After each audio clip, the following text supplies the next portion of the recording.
चंदा चोर कहाँ मिलेंगे? बीजेपी के दफ्तर में। चंदा चोर कहाँ मिलेंगे? बीजेपी के दफ्तर में। चंदा चोरी नहीं चलेगी, नहीं चलेगी, नहीं चलेगी। चंदा चोरी नहीं चलेगी, नहीं चलेगी, नहीं चलेगी। चंदा चोरी नहीं चलेगी। नहीं चलेगी, नहीं चलेगी। राष्ट्रगान का ये अपमान नहीं सहेगा हिंदुस्तान। राष्ट्रगान का ये अपमान नहीं सहेगा हिंदुस्तान। राष्ट्रगान का ये अपमान नहीं सहेगा हिंदुस्तान।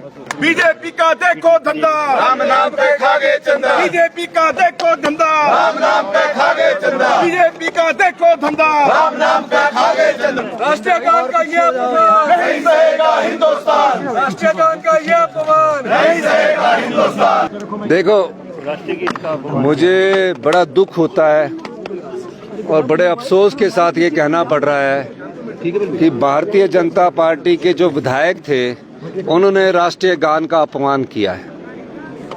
अध्यक्ष महोदय ने राष्ट्रीय गान गाने के लिए सबको उठाया और पहले ही हाथ खड़ा कर दिया कि राष्ट्रीय गान गाने से पहले हमें इसके राष्ट्रीय गीत के बारे में बताया जाए।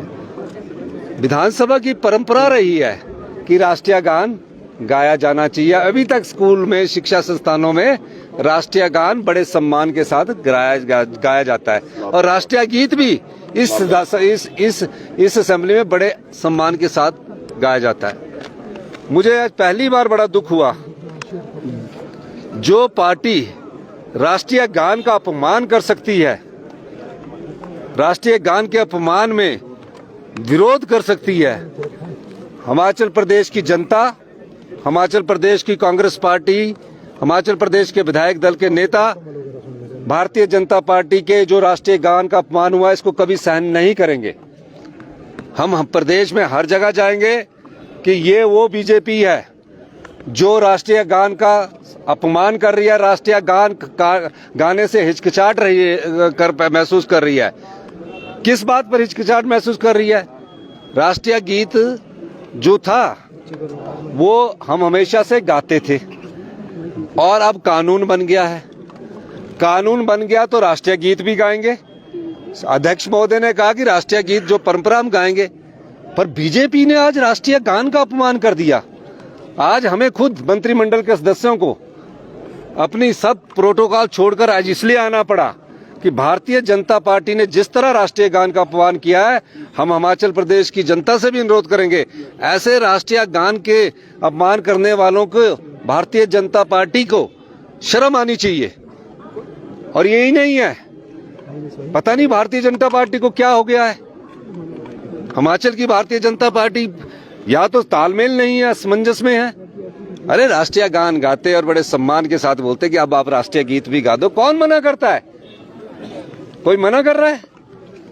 ये बड़े अपमान की बात है और मुझे बड़ा दुख होने लगा कि 77-78 साल के समय से जो राष्ट्रीय गान गाते आ रहे थे, आज़ादी के समय प्रधानमंत्री मोदी जी भी गा रहे हैं, हिमाचल प्रदेश की बीजेपी ने आज उसका अपमान किया है। कांग्रेस पार्टी और कांग्रेस विधायक दल इसका पूरा विरोध करता है। सर, देश की जनता के लिए तो राष्ट्रगान और राष्ट्रगीत का सम्मान एक बराबर है, तो ये तुलना क्यों हो रही है राष्ट्रगान? यस, ये आपने बहुत किया कि ये तुलना क्यों कर रही है। ये तुलने का कोई समय नहीं है। आपके सामने अध्यक्ष जी ने कहा कि हम राष्ट्रीय गीत भी गाएंगे। जब अध्यक्ष जी ने कहा ये तुलना का समय नहीं है, मतलब राजनीति इतनी निचले स्तर पर ले जाओगे जहां राष्ट्र का सम्मान नहीं करोगे? क्या राष्ट्र कितने सालों की आजादी के बाद देश आजाद हुआ, मुगलों ने शासन किया, अंग्रेजों ने शासन किया, कांग्रेस पार्टी के नेताओं ने देश की आजादी और के लिए अपनी कुर्बानी दी। देश को बनाने की जरूरत थी तो श्रीमती इंदिरा गांधी और राजीव गांधी ने इस देश की एकता और अखंडता के लिए अपने प्राणों की बलिदानी दी। और उस समय भी जब हम राष्ट्रीय गान गाए जाते हैं, तब से राष्ट्रीय गान, आज राष्ट्रीय गान का अपमान करके भारतीय जनता पार्टी ने बहुत बड़ा अपराध किया है। इस जनता, हिंदुस्तान की जनता और हिमाचल की जनता इन्हें माफ नहीं करेगी। और देखिए, अध्यक्ष महोदय को इतनी ठेस पहुंची कि जिस राष्ट्रीय गान के लिए हम सब खड़े हुए, राष्ट्रीय गान गाया और राष्ट्रीय गीत के बारे में बात करने लगे और जो तुलनात्मक अध्ययन करने के लिए लगे, उन्होंने बोला ये जब देश के हम सब नागरिक हैं, चाहे वो कोई कांग्रेस पार्टी के चाहे बीजेपी के, सब नागरिक है, इस नागरिक के, हम देश के नागरिक हैं, लेकिन ये तुलना करना, ये पहले गाओ वो बाद में गाओ, ये अपमान है। इस अपमान को प्रदेश कभी सहन नहीं करेगा। और ये लोग एक्चुअली में बटे हुए हैं। ये गुटों में बटी हुई बीजेपी है। ये रास्ता नहीं नजर आ रहा है इनको, दिशाहीन हो गए और बेलगाम है। सर आपको क्या लगता है कि ये बहस वंदे मातरम की बहस इसलिए शुरू की गई है कि केंद्र सरकार की जो नाकामी है उससे जनता का ध्यान भटकाना है? नहीं, बहुत सारे मुद्दों पर केंद्र सरकार घिरी हुई है। नहीं, ये बिल्कुल सही कहा। वो इस बहस को चाहते थे, लेकिन राष्ट्रीय गान का अपमान करके राष्ट्रीय गीत के नाम पर चंदा चोरी के मुद्दे पर ये देश का ध्यान भटकाना चाहते थे। नीट पेपर लीक पर ये देश का ध्यान भटकाना चाहते थे। भ्रष्टाचार के नाम पर ये देश का ध्यान बैठाना चाहते थे। E20 एथनॉल में जो इन्होंने मिक्सिंग की है और जिसके कारण आज चिमनी का रेट 65 रुपए किलो हो गया। कितना? 65 रुपए। महंगाई आसमान छू रही है। उसके खिलाफ ये अपना ध्यान हटाना चाहते थे और जो भ्रष्टाचारी है उनको बचाने के लिए अपना ध्यान हटाना चाहते थे। इसलिए इन्होंने सोचा कि हम लोगों को पता नहीं होगा, क्योंकि स्पीकर साहब तो लॉ ग्रेजुएट है, उनको पता कि पहला क्या करना, परंपरा क्या है। और उन्होंने कहा भी कि यार संसद में पहले राष्ट्रीय गान गाया गया है, फिर भी इन्होंने राष्ट्रीय गीत गान का अपराध किया। बहुत बड़ा अपराध किया, बहुत बड़ा अपराध किया। उसको भी एडजॉर्न करना पड़ा है। कल तक ना तो शोकोदगार हो पाया।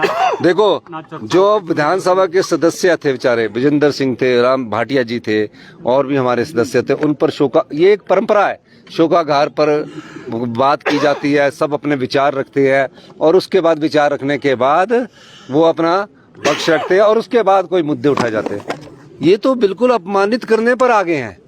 सवाल ये नहीं है कुर्सी का, सवाल है सम्मान का, सवाल गरिमा का है, प्रदेश की जनता का सम्मान है। हमारा सम्मान कुछ नहीं होता, हमारे संस्थान का सम्मान होता है। हम मुख्यमंत्री, उप मुख्यमंत्री, मंत्री है, लेकिन हम ये थोड़ी चाहेंगे कि गलत काम आप करते जाओ और उसके बाद हम सहन करते रहेंगे।